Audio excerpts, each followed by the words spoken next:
nous disions que le prophète sallallahu alayhi wa sallam commençait toujours par dire A'ouz billahi minash shaytanir rajim. Je demande refuge à Allah contre Satan le maudit.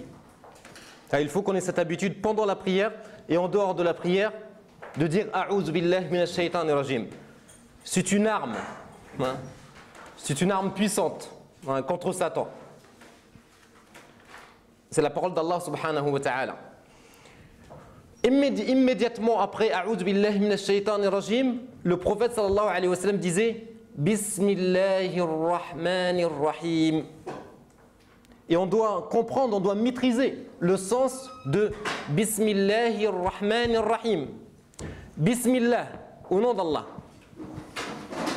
Déjà précisé que Al-Basmala, Bismillahir rahmanir rahim, on la retrouve au début de chaque sourate, à l'exception de sourate At-Tawbah, la sourate le repentir. Sachant qu'il y a 114 sourates dans le Coran, il y a quand même 114 fois Al-Basmala, étant donné que dans une sourate du Coran, dans sourate An-Naml, les fourmis, au verset 27. Dans sourate An-Naml, les fourmis, verset 27, Allah subhanahu wa ta'ala dit Innahu min Sulayman wa innahu bismillahir rahmanir rahim. Le verset 27 comporte Bismillahir rahmanir rahim. Donc nous avons 114 fois Al-Basmala qui revient dans le Coran. Les savants nous disent que Al-Basmala permet de séparer entre le surat. Certains savants ont même considéré Al-Basmala comme étant un verset de surat Al-Fatiha. Certains savants. Fi ikhtilaf. Bismillahir rahmanir rahim. On commence par le nom d'Allah subhanahu wa ta'ala. Et à chaque fois, on doit se rappeler qu'on fait les choses au nom d'Allah subhanahu wa ta'ala. Lorsqu'on dit Bismillah, il y a deux sens qu'on doit comprendre. Le premier sens, c'est que cela doit nous permettre de méditer sur les bienfaits d'Allah subhanahu wa ta'ala. An-ni'am, les bienfaits d'Allah subhanahu wa ta'ala. N'est-il pas vrai que lorsqu'on mange, on dit Bismillah au nom d'Allah? Lorsqu'on boit, Bismillah. Lorsqu'on entre à la maison, Bismillah. Lorsqu'on sort de la maison, Bismillah. Lorsqu'on entre fil masjid à la mosquée, Bismillah. Lorsqu'on sort, Bismillah. Lorsque je donne, Bismillah mon frère, Bismillah ma soeur, Bismillah. Ta vie est rythmée par l'évocation du nom d'Allah subhanahu wa ta'ala. Il faut se rappeler les bienfaits d'Allah subhanahu wa ta'ala. Au nom d'Allah, qui t'a donné à manger? Manir Razzaq, Allah subhanahu wa ta'ala. Allah huwa al-Razzaq, huwa al-Ghani, huwa al-Latif, huwa al-Karim. Il est généreux subhanahu wa ta'ala. Si ce n'était Allah, tu ne pourrais pas manger. Si ce n'était Allah, tu ne pourrais vivre. Les bienfaits d'Allah sont trop nombreux. C'est pour cela que il nous est dit dans la sourate An-Nahl, verset 53, la sourate les abeilles, وَمَا بِكُم مِّن نِعْمَةٍ فَمِنَ اللَّهِ. Tout bienfait qui vous touche émane d'Allah. Essayez de méditer sur les bienfaits qui nous entourent et qui sont en nous-mêmes. Ni'matul ayn, le bienfait de la vue, le bienfait de l'ouïe, le bienfait du toucher. Seules les personnes privées de membres, privées d'organes, privées de choses chères, en connaissent la valeur. Et pour souligner cette importance, dans sourate An-Nahl, toujours les abeilles, mais au verset 18, Allah nous dit wa in ta'uddu ni'matallahi la tuhsuha. Wa in ta'uddu, essayez de, si vous cherchez à énumérer, à faire la somme des bienfaits d'Allah Azza wa Jal, vous ne pourrez le faire. C'est impossible. Les bienfaits d'Allah Azza wa Jal, intérieur, extérieur, al-zahira wal-batina, kathira, trop nombreux. Donc c'est le premier sens lorsqu'on dit Bismillah. Rappelle-toi les bienfaits d'Allah subhanahu wa ta'ala. Parce que pour que tu puisses boire, il y a tout un processus depuis le ciel jusqu'à la terre pour que tu puisses boire. Allah subhanahu wa ta'ala a donné l'ordre à sa création, les nuages, les sources, al-malaïka, de travailler en vue pour que toi tu puisses boire, pour que tu puisses manger, pour que tu puisses survivre et vivre. Donc, reconnais les bienfaits d'Allah subhanahu wa ta'ala, surtout dis Bismillah. Également, lorsqu'on dit Bismillah, cela doit nous rappeler as-sunnah, la tradition prophétique. Sunnat al-Nabi alayhi salatu wa sallam. C'est que le prophète sallallahu alayhi wa sallam disait tout le temps Bismillah dans toutes les choses. Lorsqu'il s'habillait également, il disait Bismillah alayhi salatu wa sallam. Hal anta mutabbiq li sunnati Rasulillah sallallahu alayhi wa sallam? Tu dois te poser la question, est-ce que tu es conforme à l'enseignement prophétique? Est-ce que tu te conformes à l'enseignement prophétique? Alayhi salatu wa sallam. Bismillah, au nom d'Allah. Et ensuite, on a quelque chose de merveilleux. Bismillahi, qu'est-ce qu'il y a derrière? Ar-Rahman, Ar-Rahim. Dans la traduction, on a le tout miséricordieux, le très miséricordieux, le tout clément, le très clément. Nous allons essayer, Inch'Allah ta'ala, de décortiquer cela. Sachez déjà que al-ulama ont donné plusieurs sens à la différence qu'il y a entre Ar-Rahman et Ar-Rahim. Certains ont dit إن العلماء حاروا في الفرق بين الرحمن والرحيم. قال بعضهم, certains ont dit الرحمن بخلقه جميعا والرحيم بالمؤمنين. Certains ont dit que Ar-Rahman c'est pour l'ensemble des créatures de Dieu. Il est Rahman, il est tout miséricordieux. بخلقه جميعا. Ar-Rahim pour les croyants. Il y a une spécificité, les croyants, ceux qui croient en Dieu subhanahu wa ta'ala. Rahman, Rahim. Ça c'est le premier avis de l'ulama.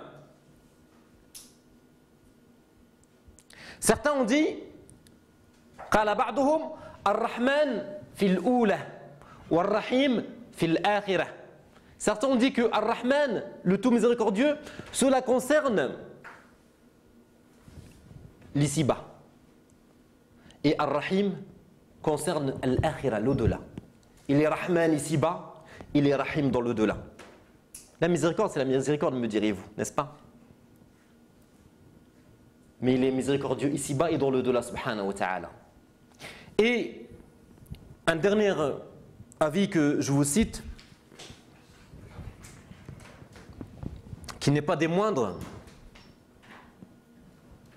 et sur lequel le Cheikh Dr Mohamed Ratib al-Nabulsi, un grand savant syrien contemporain, a dit qu'il était pertinent cet avis-là, en disant que Ar-Rahman fi dhatihi wa-Ar-Rahim fi af'alihi, que Ar-Rahman c'est Allah subhanahu wa ta'ala, il est lui-même fi dhatihi, dans son essence. Allah subhanahu wa ta'ala jalla fi'ulah, il est miséricordieux, le tout miséricordieux. Ar-Rahim, cela concerne ce qu'il fait. Af'alihi subhanahu wa ta'ala, il est miséricordieux. C'est que cette miséricorde qu'il a naturellement, excusez-moi l'expression, il la propage, il la fait atteindre à l'ensemble de sa création subhanahu wa ta'ala. Hein, et c'est un avis qui est très pertinent. Ainsi, vous trouvez dans le Coran plusieurs termes faisant référence à la miséricorde.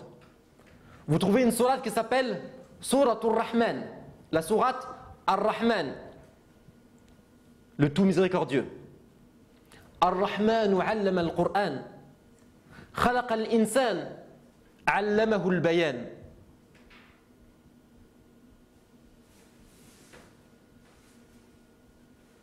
Ar-Rahman 'allama al-Qur'an, khalaqa al-insan, 'allamahu al-bayan.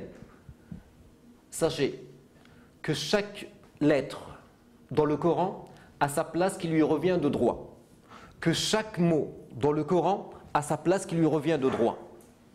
Celui qui médite ces versets voit que Allah subhanahu wa ta'ala cite Ar-Rahman, le tout miséricordieux. Allama al-Qur'an, qui a enseigné le Coran. Khalaqa al-insan, qui a créé l'être humain. Allamahu al-bayan, il lui a enseigné le dialogue, la communication. On se pose la question, l'enseignement du Coran s'est-il fait avant la création de l'être humain? Le prophète sallallahu alayhi wa sallam, il y a eu des êtres humains, Allah a envoyé Muhammad sallallahu alayhi wa sallam et il lui a enseigné le Coran lors de la première révélation. Iqra bismi rabbik. Vous comprenez ce que je dis? Hein? C'est l'ordre là normalement, logique. Mais pourquoi Allah subhanahu wa ta'ala a dit Ar-Rahman, 'allama al-Qur'an, khalaqa al-insan. Le tout miséricordieux a enseigné le Coran. Il a créé l'être humain. Il lui a enseigné le dialogue, la communication. 'Allamahu al-bayan. C'est tout simplement, comme dit le docteur Naboulsi, parce que c'est par le Coran que l'être humain est guidé. C'est par le Coran. Alif Lam Mim, ذلك الكتاب لا ريب فيه هدى للمتقين. Le Coran est la voie de la guidance. Donc avant de parler de l'être humain, parlons de la voie qu'il doit emprunter, c'est-à-dire Al-Qur'an. Donc Suratul Rahman. Allah dans d'autres, j'ai passé en revue les sourates dans le Coran, parce qu'aujourd'hui les moyens scientifiques nous permettent de faire des recherches guidées par mots-clés dans le Coran. Tu mets Ar-Rahman et tu as les versets qui citent Ar-Rahman dans le Coran. Et j'ai trouvé qu'il y a des dizaines de citations de Ar-Rahman, comme dans Surat Taha, verset 5. Ar-Rahmanu ala al-arsh istawa. Ar-Rahman, le tout miséricordieux, il s'est établi sur le trône. Ala al-arsh istawa. Subhanahu wa ta'ala. Et sachez que si Allah subhanahu wa ta'ala, parce qu'il est miséricordieux, s'il pardonnait à l'ensemble de la création, à l'ensemble de l'humanité, cela ne réduirait en rien son pouvoir, sa puissance, sa majesté subhanahu wa ta'ala. Kayfa wa qad sabaqat rahmatuhu ghadabah. Comment cela est-il possible alors que subhanahu wa ta'ala, sa miséricorde devance toujours sa colère? Donc nous disons d'ici, et cela c'est une réponse à ceux qui pensent que cette religion est difficile et qu'il y a des contraintes et que aussi certains jeunes disent que je suis perdu. N'oublie jamais qu'Allah subhanahu wa ta'ala, il est Rahman, il est Rahim, il est le tout miséricordieux, il est très miséricordieux. C'est pour cela qu'il a cité une sourate Ar-Rahman. C'est pour cela qu'il veut subhanahu wa ta'ala qu'au début de chaque sourate tu dises Bismillahir Rahmanir Rahim. Il veut que tu te rappelles qu'il est miséricordieux, subhanahu wa ta'ala. Il le veut tellement que dans la sourate Al-Fatiha, que tu récites au moins 17 fois dans la journée dans les prières obligatoires, tu dis Alhamdulillahi Rabbil Alamin, Ar-Rahmanir Rahim. Vous voyez la beauté? Allah, il est miséricordieux, subhanahu wa ta'ala. Jalla fi'ula. Dans sourate Al-A'raf, Allah dit, dans sourate Al-A'raf, la sourate Al-A'raf, Wa rahmati. Est-ce qu'elle est délimitée, la miséricorde de Dieu? Est-ce qu'elle est délimitée? Non. Allah dit Wa rahmati wasi'at kulla shay. Wa rahmati, ma miséricorde, wasi'at kulla shay. Englobe toute chose. Tu es englobé par la miséricorde d'Allah subhanahu wa ta'ala. Ce qui est le plus étonnant, c'est d'entendre le prophète sallallahu alayhi wa sallam nous rappeler que Allah subhanahu wa ta'ala a mis sur terre 1/100 de la miséricorde. 1/100. C'est-à-dire qu'il reste 99 centièmes de miséricorde pour l'au-delà. Ces 1/100 de miséricorde permettent aux êtres humains d'être cléments, miséricordieux entre eux. Hein? D'être miséricordieux entre eux. Il faut de la clémence. Il faut du pardon. Il faut de la compréhension. Alhamdulillah. Vous suivez? Ar-Rahma, bayna an-nas. Hatta al-baha'im, même les animaux, même les bêtes font preuve de miséricorde. Et vous le verrez en image. 1/100. Que dire de la miséricorde d'Allah subhanahu wa ta'ala fil akhirah? Allah subhanahu wa ta'ala est tellement miséricordieux qu'il nous dit qu'il ne faut pas désespérer. Dans Surat Az-Zumar, verset 53, La taqnatu min rahmatillah. Ne désespérez pas de la miséricorde d'Allah. La taqnatu min rahmatillah. Inna Allah yaghfiru dhunuba jami'a. Certains pensent qu'ils sont cuits, ou selon leurs termes, ils sont foutus. Parce qu'ils se sont éloignés de Dieu, parce qu'ils ont péché. Les jeunes ont besoin d'entendre ce discours qu'Allah subhanahu wa ta'ala est miséricordieux. Si Allah subhanahu wa ta'ala a permis à la personne qui a tué 99 vies, ce n'est pas un appel à la tuerie. Loin de là. Parce que nos pensées et nos invocations en ce moment même sont avec les gens qui souffrent, notamment en Syrie, qui sont tués. Les enfants, al-atfal, wal-nisa, les femmes, wal-kibar, wal-sirar, wal-shuyukh, les personnes âgées. La prière, c'est également que tu consacres un temps de tes invocations dans ta prosternation pour les opprimés, pour les faibles, pour du'afa. C'est ça la prière. Donc Allah subhanahu wa ta'ala a pardonné à une personne qui a tué 99 vies. Vous connaissez le hadith, le récit. Le récit. Celui qui avait questionné un tel et un tel s'il pouvait se repentir parce qu'il avait tué une vie. Il dit non, on lui a fermé les portes du repentir. Et lorsqu'il arrive vers un alim, un savant, bima'na al-kalima, lui a dit oui, Allah peut accepter ton repentir, mais tu dois changer d'environnement, tu dois quitter ton lieu de désobéissance. Et il s'exécuta. Il est parti vers une autre contrée pour s'éloigner de la mauvaise fréquentation, du mauvais environnement qui polluait sa vie, qui le poussait à la tuerie. Et sur la route, fait tariq, Allah subhanahu wa ta'ala a demandé à Malak al-Maut de prendre son âme.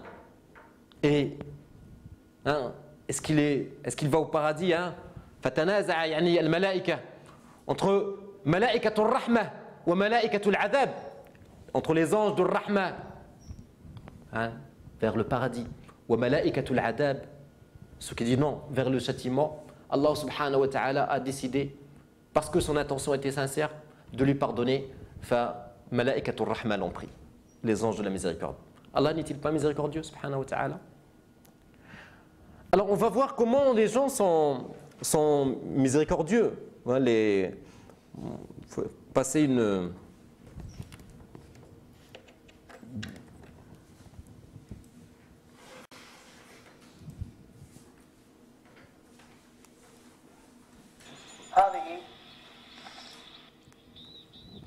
Qu'est-ce que vous voyez là?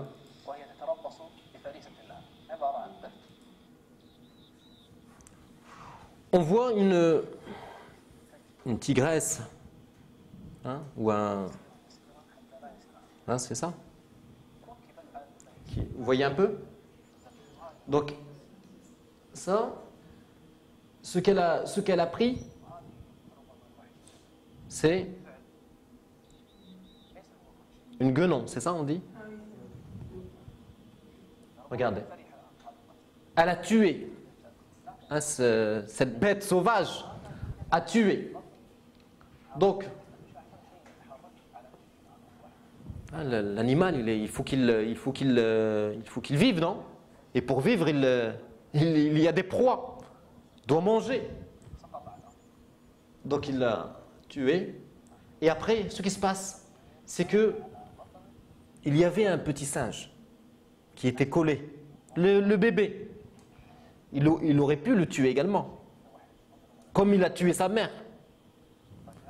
Mais regardez ce qu'il se passe, aussi extraordinaire que cela puisse paraître, c'est que il est chéri, comme son propre enfant. Elle a peur, elle veut le protéger. Donc elle va monter sur l'arbre.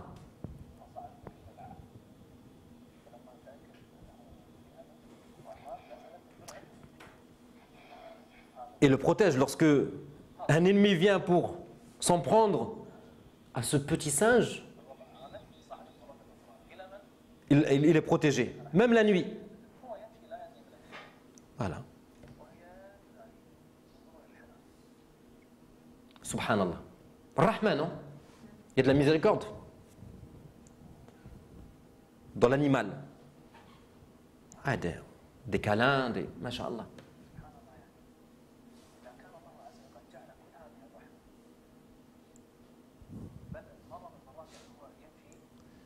Et au moment où il risque de tomber, la peur le protège. Après avoir tué sa maman.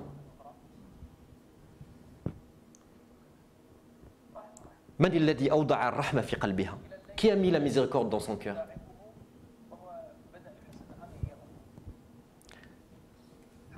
Ça, c'est un exemple. Un autre exemple que vous avez l'habitude de voir. Le lion, le roi de la jungle.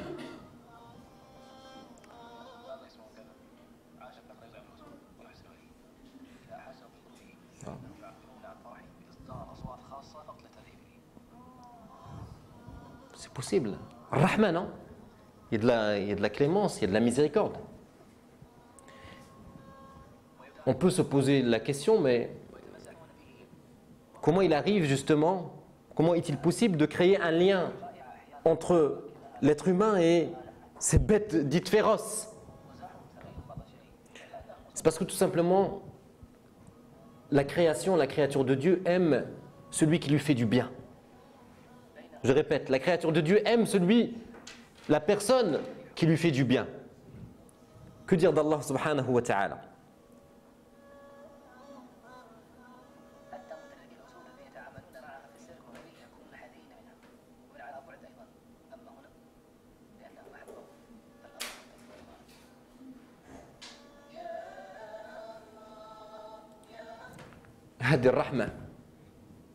On a montré l'espèce animale. Que dire donc de l'être humain? Le prophète sallallahu alayhi wa sallam, un jour, se trouvait avec as-sahaba ridwanullahi alayhim, les compagnons, et soudainement, il vit une femme devant eux, qui courait et qui cherchait un enfant à allaiter, parce qu'elle devait allaiter. Et le premier enfant qu'elle a trouvé, elle l'a collé contre elle pour lui donner du lait.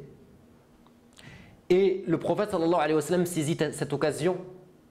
Il est pédagogue alayhi wa sallam pour dire aux compagnons: pensez-vous que cette femme serait capable de jeter son enfant qu'elle chérit dans le feu?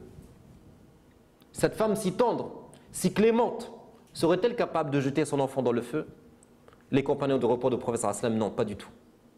Et le prophète sallallahu alayhi wa sallam de dire: Allah subhanahu wa ta'ala est plus miséricordieux envers ses créatures que ne l'est cette femme envers son enfant. Allah, il est miséricordieux subhanahu wa ta'ala. Rahman.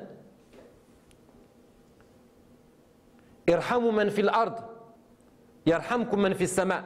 Soyez clément envers vous. Soyez clément envers ceux qui habitent avec vous, que vous côtoyez. Ar-rahimuna yarhamhumur rahman. Ceux qui sont cléments, Allah le saura à leur égard, subhanahu wa ta'ala.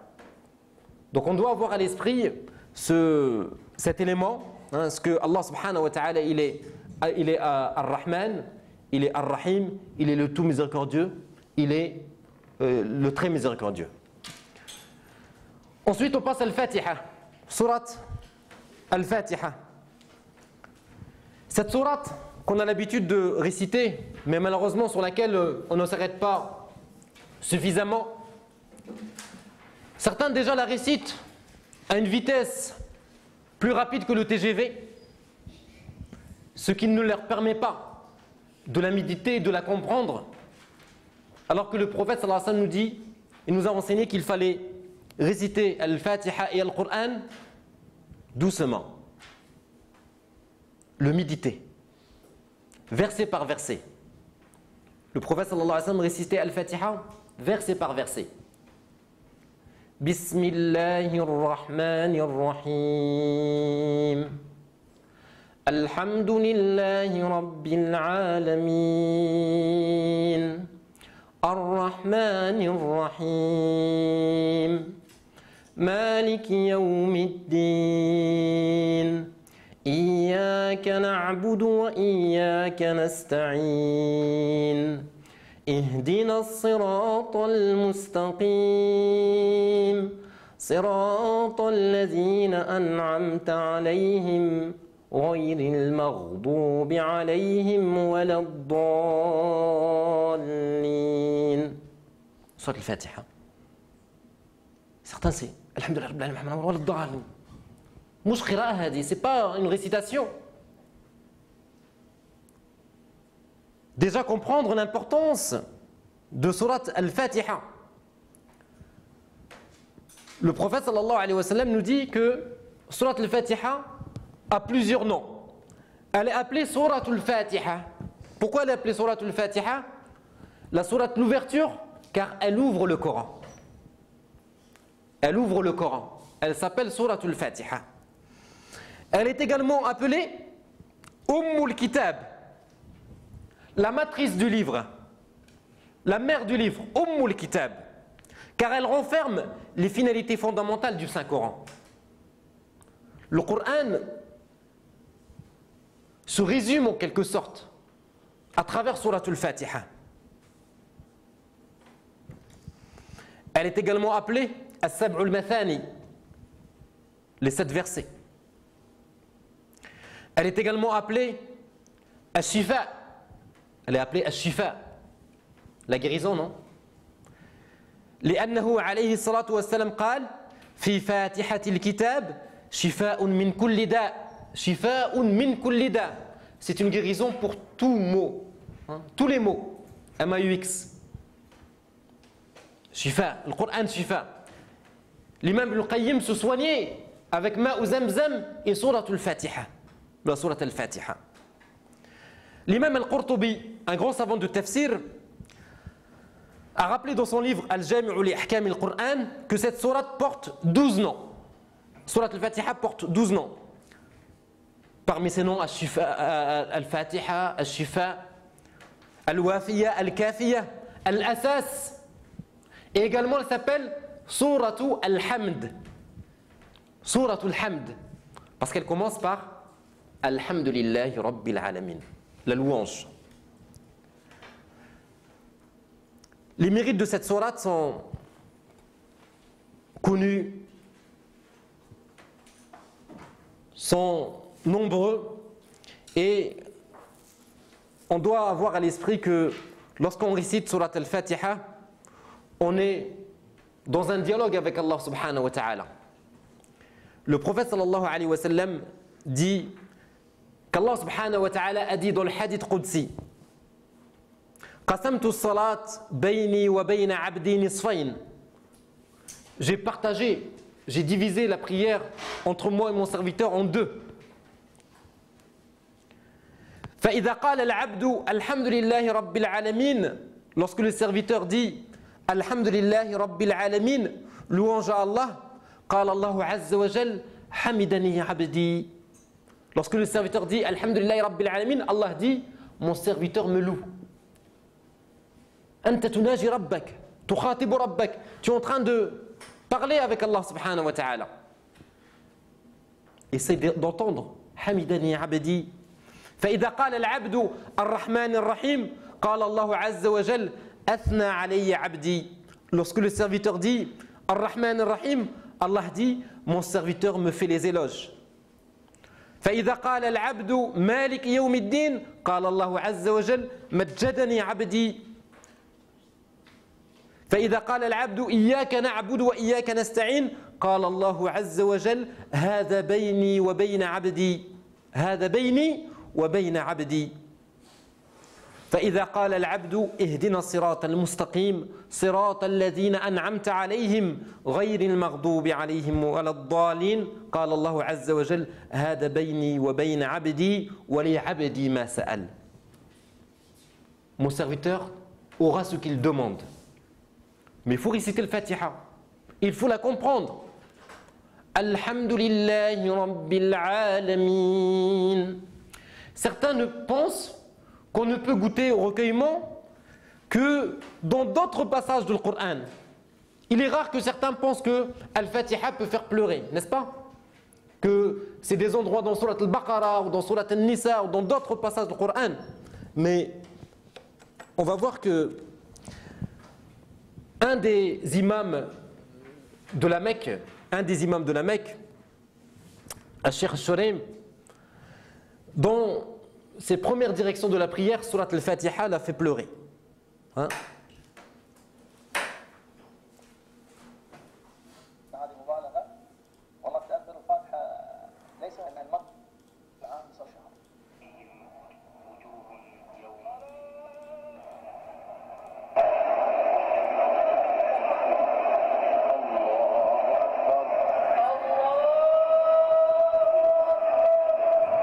التكبير.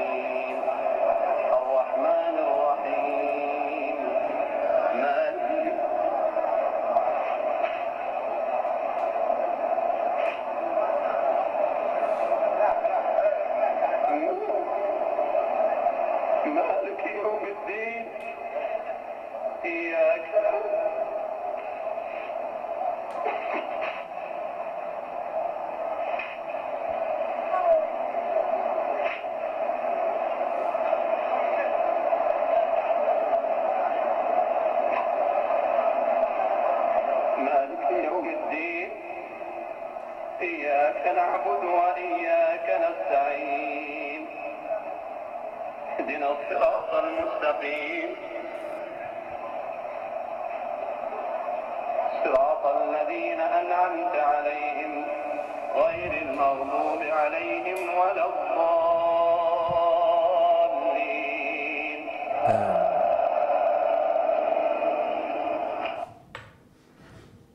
خشوع, recueillement. في قراءة سورة الفاتحة. Qu'est-ce qui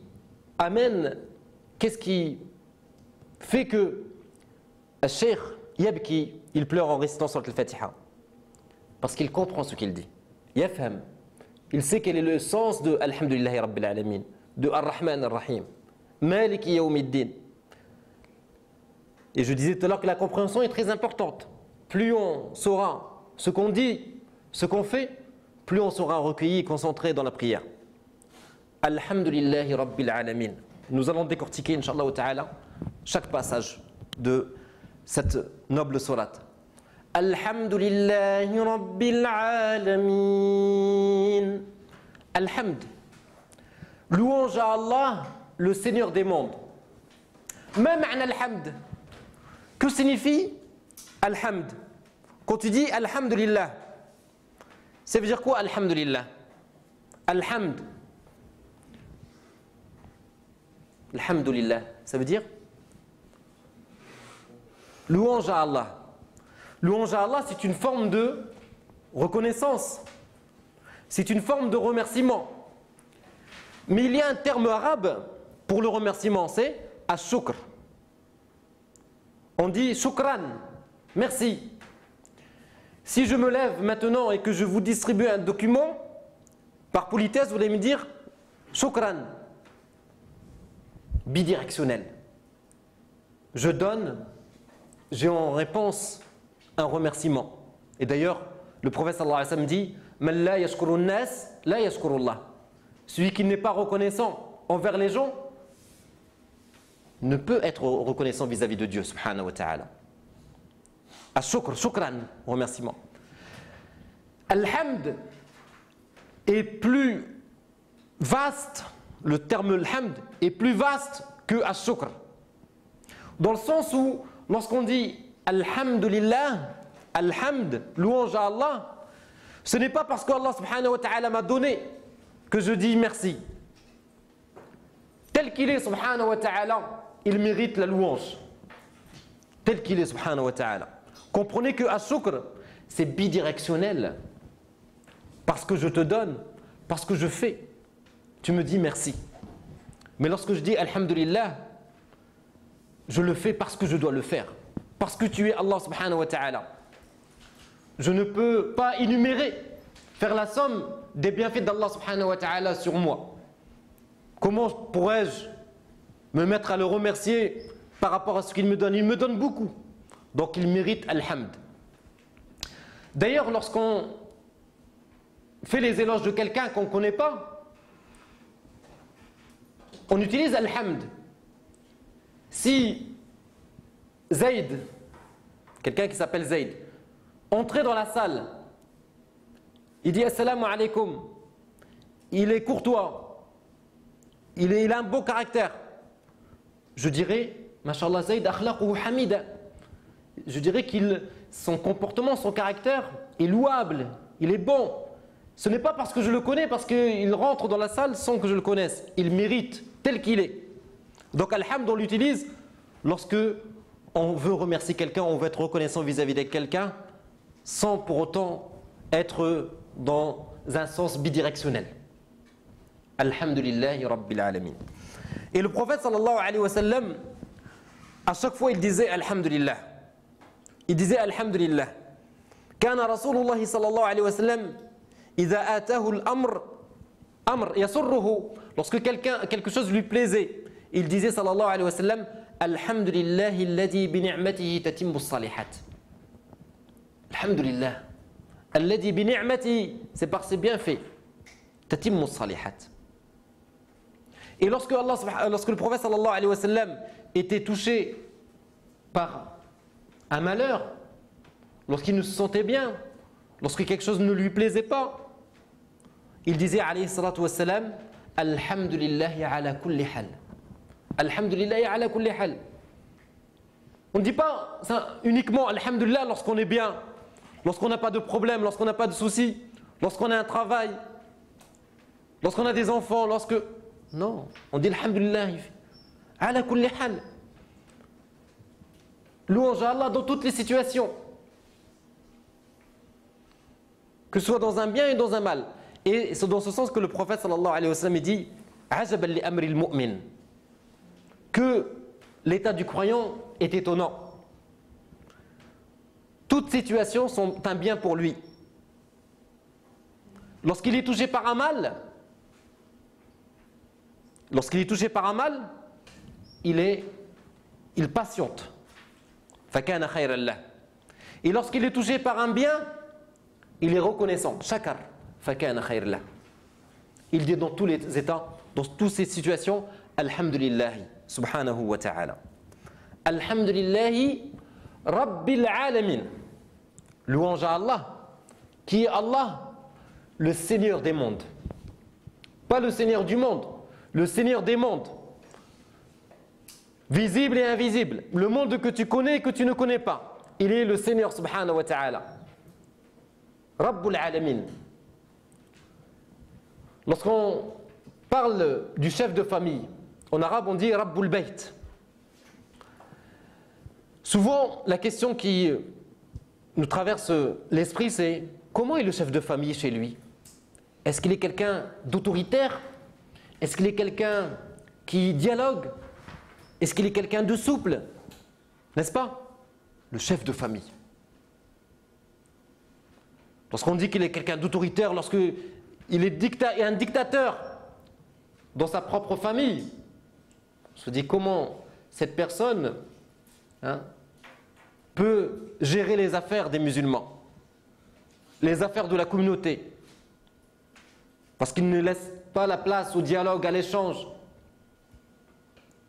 Lorsqu'on dit Masha'Allah, c'est quelqu'un, comme était le prophète sallallahu alayhi wa sallam, qui demandait des conseils.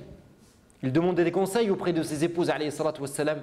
Il dialoguait, il échangeait tout le temps alayhi salatu wa sallam. C'est le chef de famille. Rabbul Bayt. Que dire donc de Rabbul Alamin?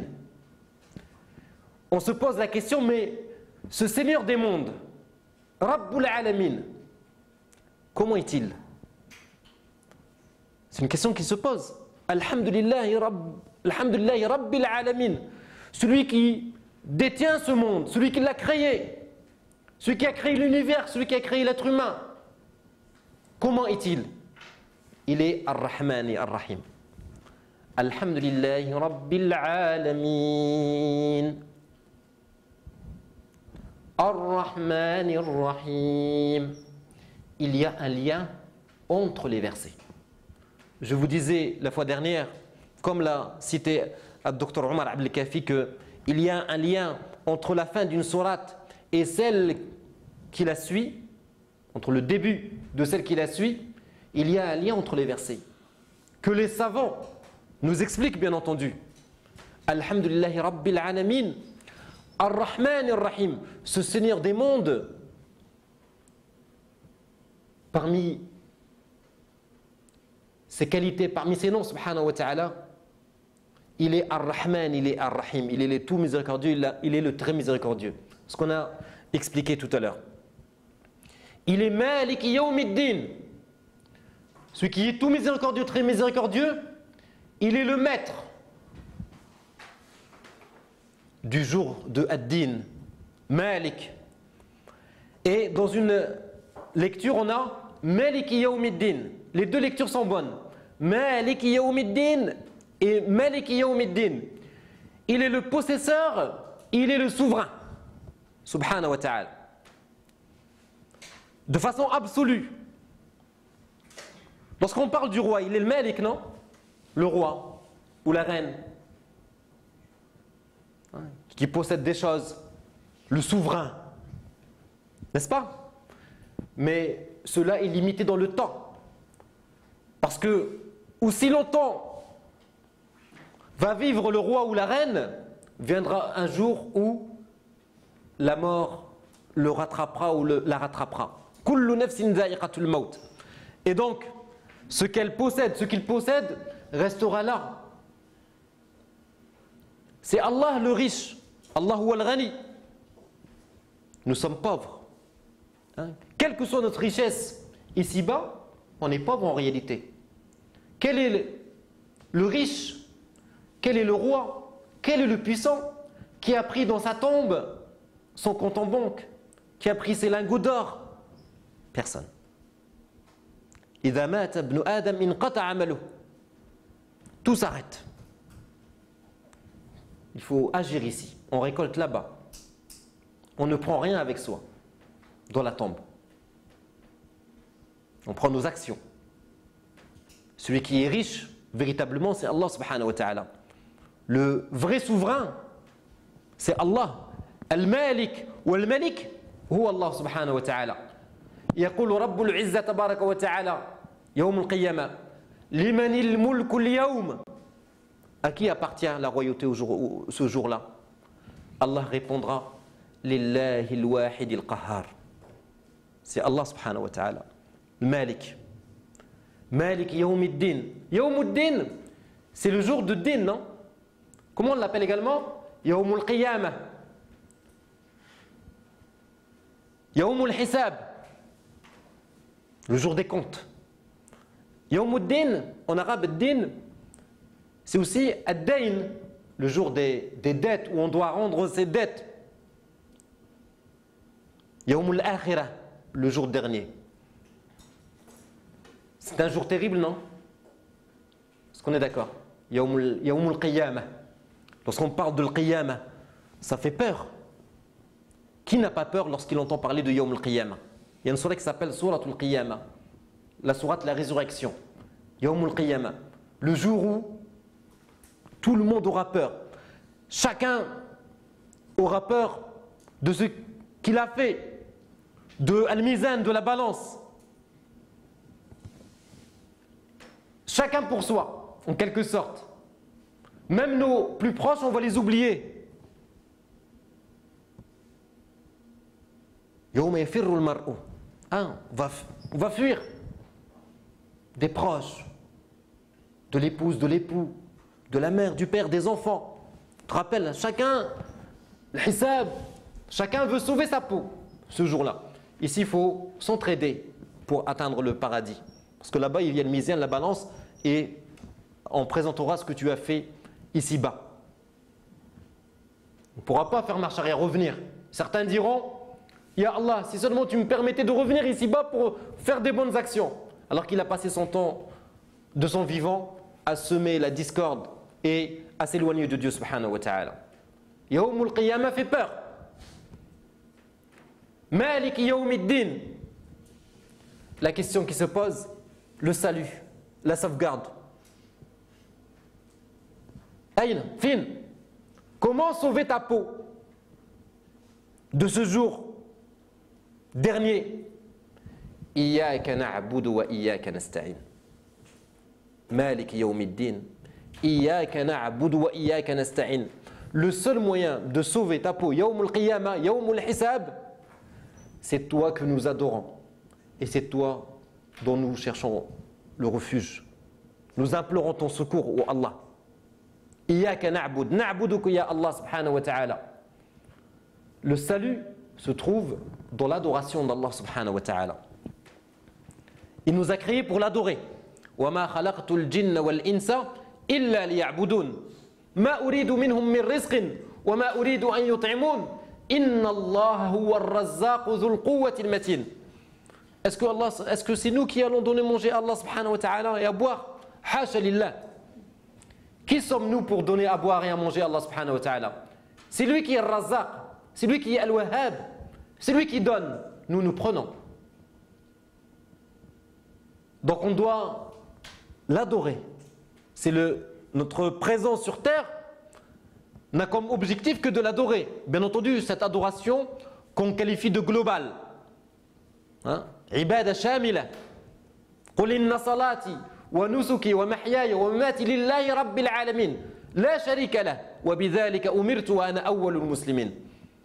Dans tout ce que tu fais, si cela est sincère, c'est une adoration. Tu pries, c'est une adoration. Tu jeûnes, c'est une adoration. Tu jeûnes, c'est une adoration. Tu te rends au travail pour subvenir aux besoins de ta famille, c'est une adoration. Même le prophète sallallahu alayhi wa sallam nous dit, les relations conjugales, les relations dans le couple sont une adoration. Tout dépend de l'intention. Tout dépend de la sincérité du cœur. Donc, iyyaka na'bud. Nous attestons, Ya Allah, que nous t'adorons. Iyyaka na'budu wa iyyaka nasta'in. Nous cherchons le refuge auprès d'Allah subhanahu wa ta'ala. Allah n'a pas dit Iyyaka nasta'in wa iyyaka na'bud. On inverse. Chaque mot a sa place qui lui revient de droit dans le Coran. Pour adorer Allah subhanahu wa ta'ala, on a besoin de son aide.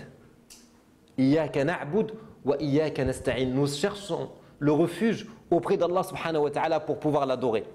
Certains savants disent aussi que Iyyaka na'bud wa iyyaka nasta'in, car Iyyaka na'bud haqqullah, c'est pour Allah, nous t'adorons. Iyyaka nasta'in, nous avons besoin de cette aide d'Allah subhanahu wa ta'ala. Pour Allah, pour nous. Wa haqqullah, le droit d'Allah subhanahu wa ta'ala est toujours prioritaire. Iyyaka na'bud wa iyyaka nasta'in. Ihdina as-sirat al-mustaqim. Toute une préparation. La première partie de Surat al-Fatiha, c'est une préparation, une introduction à la demande. Wal القرآن يعلمنا كيف يكون الطلب. Le Coran nous enseigne les règles de la demande. Lorsque tu demandes à quelqu'un, comment tu dois faire? D'abord, faire ses éloges. Alhamdulillahi Rabbil Alamin, Ar-Rahman Ar-Rahim, Malik Yawmiddin, Iyyaka na'budu wa Iyyaka nasta'in. Hein?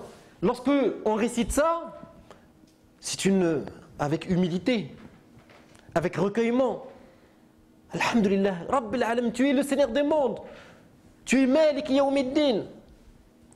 Maintenant, je peux demander, Ihdina as-sirat al-mustaqim, guide-nous vers le droit chemin. Je disais que certaines personnes payent pour avoir une formation en vue de rédiger des CV, des lettres de motivation.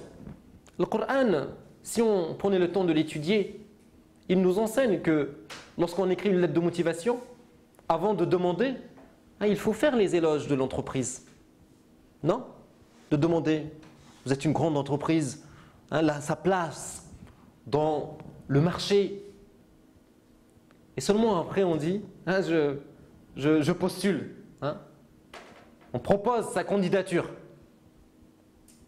Je veux, après avoir dit, fais les félicitations et l'akhiri. Ihdina as-sirat al-mustaqim. Guide-nous vers le droit chemin. Les savants disent que Ihdina as-sirat al-mustaqim, c'est la meilleure des invocations. Guide-nous vers le droit chemin. Quelle meilleure invocation que la demande de la guidance? Alif lam mim, dhalika al-kitabu la rayba fihi, hudan lil muttaqin. Guidance. Shahru Ramadan alladhi unzila fihi al-Qur'an, hudan lin nas. Verset 185, surat al-Baqarah, la surat numéro 2. Le Coran est une guidance pour les gens. On veut al-hidayah. Lorsqu'on aime quelqu'un, qu'est-ce qu'on lui dit? On lui dit Allah yahdik, qu'Allah te guide. N'est-ce pas? On aime bien entendre cette parole-là, notamment les enfants, l'entendre de leurs parents. Oh mon enfant, qu'Allah te guide. Ya bunay, oh mon enfant, Allah yahdik, en dialecte, qu'Allah te guide. Il n'y a pas meilleure chose fait de dunya que d'être guidé par Allah. Man yahdihillah fala mudilla lah wa man yudlil fala hadiya lah. Qui peut égarer celui qu'Allah subhanahu wa ta'ala a guidé? Personne. Qui peut l'égarer? C'est Allah ou al-hadi, ou Allah subhanahu wa ta'ala. Abdul hadi. Al-hadi c'est Allah, celui qui guide. C'est Dieu subhanahu wa ta'ala. Guide-nous vers le droit chemin. Ihdina as-sirat al-mustaqim. Le droit chemin c'est lequel? C'est le chemin des prophètes et des messagers. Sirat al-mustaqim. Sirat al-tariq. La voie droite, la voie des prophètes et des messagers, la voie des vertueux. Ulaika alladhina an'ama Allahu alayhim min an-nabiyyin was-siddiqin wash-shuhada'i was-salihin wa hasuna ulaika rafiqa. C'est ça le sirat al-mustaqim, un chemin équilibré, le chemin du juste milieu. Sirat alladhina an'amta alayhim, le chemin de ceux que tu as comblés de tes bienfaits. Ghayril maghdubi alayhim walad-dallin. Non pas le chemin de l'mardoubi alayhim, ceux qui ont encouru ta colère, et de ceux qui se sont égarés. Pas la voie des extrêmes. Le juste milieu. Nous allons, Inch'Allah ta'ala, voir dans le prochain cours cette voie du juste milieu qui est enseignée par Surat al-Fatiha. Ihdina sirat al-mustaqim, guide-nous vers le droit chemin, et pas le chemin de ceux qui ont couru ta colère et de ceux qui se sont égarés, les extrêmes. On verra quel est l'enseignement du Coran et l'enseignement du prophète sallallahu alayhi wa sallam dans cette voie. Donc voilà surat al-Fatiha, un résumé comment on doit la comprendre avec chaque verset. Alhamdulillahi Rabbil Alamin, Ar-Rahman Ar-Rahim, Maliki Yawmiddin, Iyyaka na'budu wa Iyyaka nasta'in.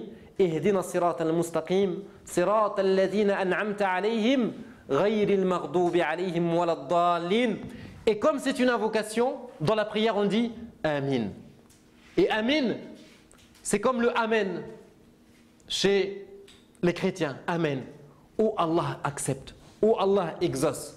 cette invocation. Qulu amin. Amin.